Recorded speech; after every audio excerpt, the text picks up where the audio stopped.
क्या आप भी सोचते हैं कि आपकी छोटी छोटी बचतें एक दिन बड़े निवेश में कैसे बदल सकती हैं? अगर हाँ, तो यह वीडियो आपके लिए है।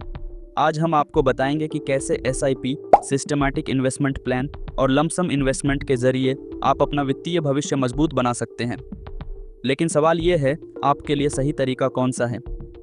क्या एसआईपी की नियमित बचत ज़्यादा फायदेमंद है या एक बार में बड़ा निवेश करना बेहतर है?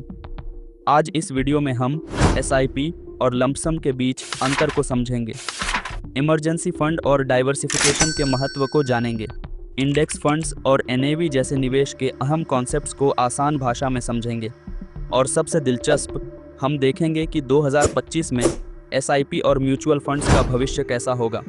साथ ही हम आपको बताएंगे मनीष और सुनील की कहानी, जिन्होंने बिल्कुल अलग अलग तरीके से निवेश किया और उनके फैसलों का क्या असर पड़ा। तो अगर आप भी जानना चाहते हैं कि कौन सा निवेश तरीका आपके लिए सही है और कैसे अपनी बचत को बढ़ा सकते हैं, तो वीडियो को अंत तक ज़रूर देखें। चलिए शुरू करते हैं। सबसे पहले बात करते हैं एसआईपी की। एसआईपी यानी सिस्टमैटिक इन्वेस्टमेंट प्लान। एसआईपी का मतलब है कि आप एक फिक्स्ड अमाउंट को रेगुलर इंटरवल्स पर इन्वेस्ट करते हैं, जैसे हर महीने। यह एक डिसिप्लिन्ड इन्वेस्टिंग स्ट्रैटेजी है। अब जानते हैं कि एसआईपी के फ़ायदे क्या हैं। पहला फ़ायदा, डिसिप्लिन्ड इन्वेस्टिंग। यह एक हैबिट बनाता है जिससे आप बिना किसी भावनात्मक बायस के इन्वेस्ट करते हैं। दूसरा फ़ायदा, रुपी कॉस्ट एवरेजिंग। मार्केट कभी ऊपर जाता है, कभी नीचे। एसआईपी से आपको यूनिट्स मार्केट के एवरेज प्राइस पर मिलती हैं।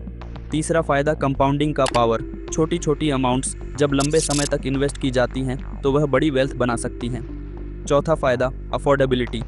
आप 500 या 1000 से भी शुरू कर सकते हैं, जो बिगिनर्स के लिए परफेक्ट है। मान लीजिए कि आपने 5000 हर महीने एसआईपी में इन्वेस्ट करना शुरू किया 15 साल तक। अगर एवरेज एनुअल रिटर्न 12% है तो आपकी टोटल इन्वेस्टमेंट 9 लाख होगी, लेकिन आपका कॉर्पस 25 लाख से भी ज़्यादा हो सकता है। एसआईपी उन लोगों के लिए परफेक्ट है जिनकी मंथली इनकम रेगुलर है, जैसे सैलरीड प्रोफेशनल्स। लमसम इन्वेस्टमेंट क्या है? अब बात करते हैं लमसम इन्वेस्टमेंट की। इसमें आप एक बार में बड़ी रकम इन्वेस्ट करते हैं। यह उन लोगों के लिए सही है जिनके पास पहले से एक बड़ी सेविंग है। लमसम इन्वेस्टमेंट के फ़ायदे क्या हैं? पहला फ़ायदा, क्विक एक्सपोजर, यानी आपका पूरा पैसा मार्केट में होता है, जिससे कंपाउंडिंग जल्दी शुरू हो जाती है। दूसरा, मार्केट टाइमिंग का फ़ायदा, यानी जब मार्केट नीचे हो तो एक बार में इन्वेस्ट करना सबसे फ़ायदेमंद हो सकता है। तीसरा फ़ायदा, हाई रिटर्न्स। अगर मार्केट तेज़ी में है तो लमसम आपको जल्दी ग्रो करने में मदद करता है। मान लीजिए आपने 2013 में 5 लाख इन्वेस्ट किए जब सेंसेक्स 20,000 के आसपास था। 10 साल बाद जब सेंसेक्स 65,000 के पार चला गया तो आपका पैसा 16 लाख से ज़्यादा हो गया। लेकिन ध्यान रखें, यह हाई रिस्क स्ट्रेटेजी है और मार्केट की नॉलेज ज़रूरी है।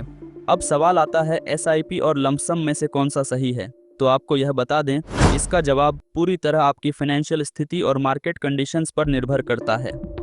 आइए कंपैरिजन चार्ट से समझते हैं। बात करते हैं एसआईपी की। अगर आप मार्केट के फ्लक्चुएशंस यानी उतार चढ़ाव से डरते हैं तो आपके लिए एसआईपी सही हो सकता है।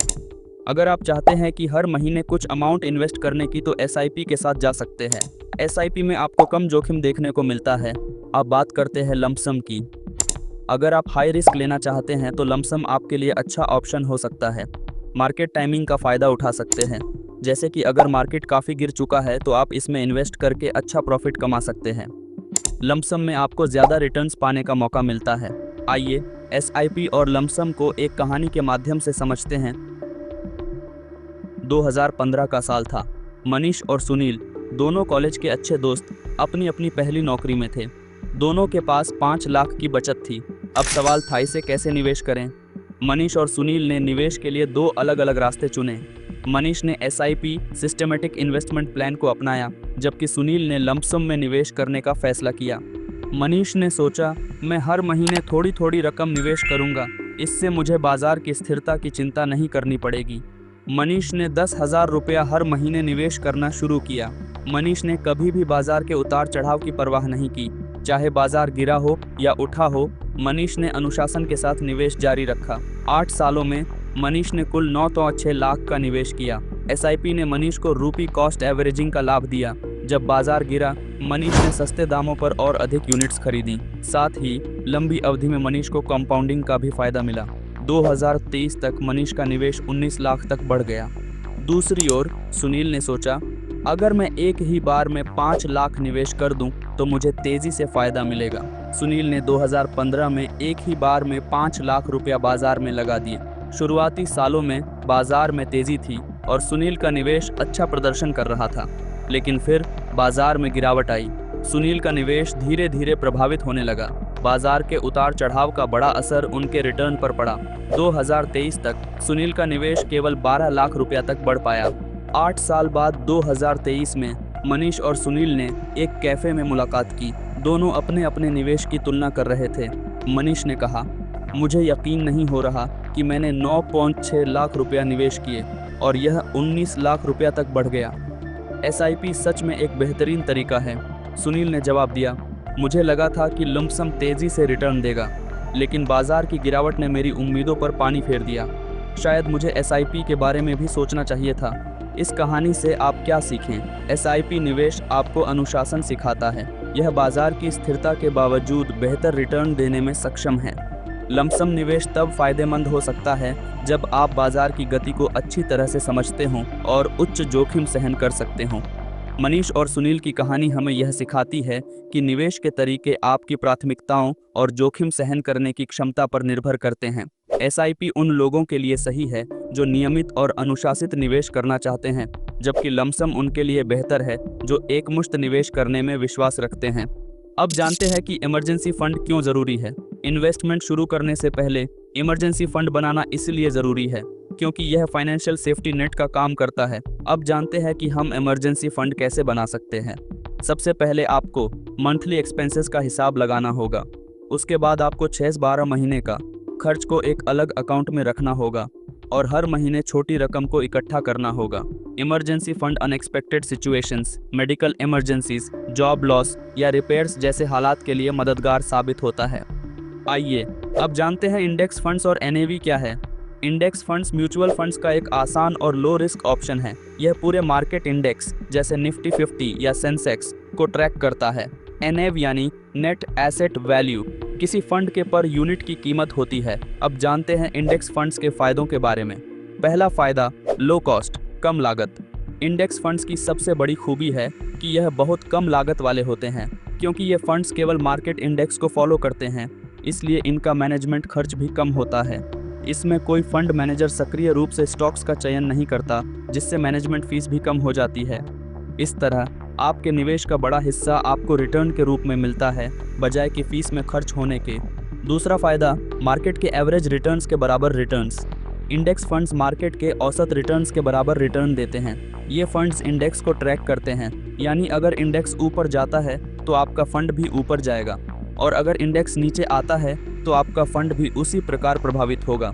इससे यह सुनिश्चित होता है कि आप मार्केट के औसत रिटर्न्स को पा सकते हैं, जिससे आपका निवेश स्थिर और सुरक्षित रहता है। तीसरा फायदा, पासिव इन्वेस्टिंग के लिए परफेक्ट होना। अगर आप उन लोगों में से हैं जो अपने निवेश को लेकर ज़्यादा समय और मेहनत नहीं करना चाहते, तो इंडेक्स फंड्स आपके लिए बेस्ट हैं। ये फंड्स पैसिव इन्वेस्टिंग के लिए परफेक्ट हैं क्योंकि इसमें आपको स्टॉक्स का चयन और उनके परफॉर्मेंस की जांच नहीं करनी पड़ती। बस एक बार निवेश करें और उसे छोड़ दें। ये फंड्स खुद ब खुद मार्केट को फॉलो करते रहेंगे। आइए अब इंडेक्स फंड्स को रियल लाइफ एग्जाम्पल से समझते हैं। मान लीजिए कि आपने 2010 में निफ्टी इंडेक्स फंड में 8 लाख रुपया निवेश किया था। अगर हमने मार्केट के औसत रिटर्न्स को देखें तो 2023 तक उसकी वैल्यू 6 लाख रुपया से ज़्यादा हो गई होती। इसका मतलब है कि बिना ज़्यादा मेहनत और रिसर्च के भी इंडेक्स फंड्स में निवेश करके आप लंबी अवधि में अच्छे रिटर्न्स पा सकते हैं। यह उदाहरण हमें दिखाता है कि कैसे इंडेक्स फंड्स कम लागत, स्थिरता और औसत रिटर्न्स के साथ निवेशकों के लिए फ़ायदेमंद साबित हो सकते हैं। डाइवर्सिफिकेशन का मतलब है कि आप अपने पैसे को अलग अलग एसेट्स में इन्वेस्ट करें। इससे आपका रिस्क बैलेंस होता है। चलिए डाइवर्सिफिकेशन की कुछ स्ट्रैटेजीज़ के बारे में विस्तार से जानते हैं और समझते हैं कि इसका इस्तेमाल कैसे और कब कर सकते हैं। स्ट्रैटेजीज़ 1. इक्विटी में ग्रोथ के लिए स्टॉक्स में निवेश करके आप लंबी अवधि में अच्छे रिटर्न पा सकते हैं। स्टॉक्स में निवेश का मुख्य उद्देश्य पूंजी वृद्धि, कैपिटल अप्रिसिएशन होता है। उदाहरण, यदि आपने टेक्नोलॉजी और हेल्थ केयर सेक्टर्स के स्टॉक्स में निवेश किया है तो एक सेक्टर में गिरावट होने पर भी दूसरे सेक्टर में बढ़त हो सकती है। इससे आपका ओवरऑल पोर्टफोलियो संतुलित रहता है। कब उपयोग करें? अगर आपकी जोखिम सहनशीलता रिस्क टॉलरेंस उच्च है और आप लंबे समय तक निवेश कर सकते हैं तो आपको इक्विटी में निवेश करना चाहिए। स्ट्रैटेजी 2, डेट में स्टेबिलिटी के लिए।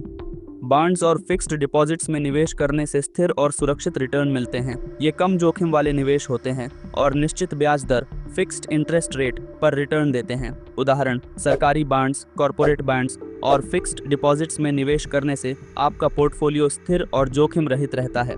अगर स्टॉक मार्केट में गिरावट होती है तो भी बॉन्ड्स से मिलने वाला ब्याज आपके पोर्टफोलियो को स्थिर रखता है। कब उपयोग करें? अगर आपकी जोखिम सहनशीलता कम है या आप अपने पोर्टफोलियो में स्थिरता चाहते हैं तो आपको डेट में निवेश करना चाहिए। स्ट्रैटेजी नंबर 3, गोल्ड और रियल एस्टेट में सेफ्टी के लिए।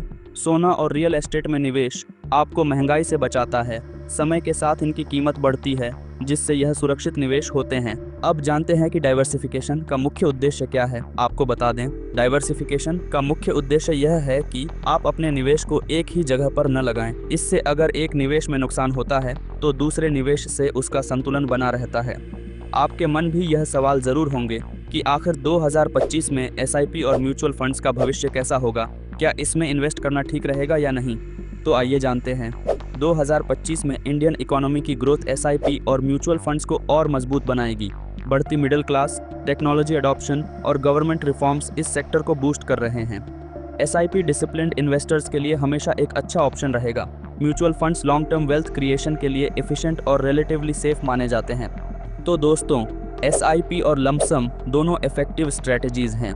अगर आप डिसिप्लिन्ड और कंसिस्टेंट हैं तो एसआईपी आपके लिए सही है। अगर आपके पास एक बार में इन्वेस्ट करने के लिए बड़ी रकम है और मार्केट की समझ है तो लमसम बेटर हो सकता है।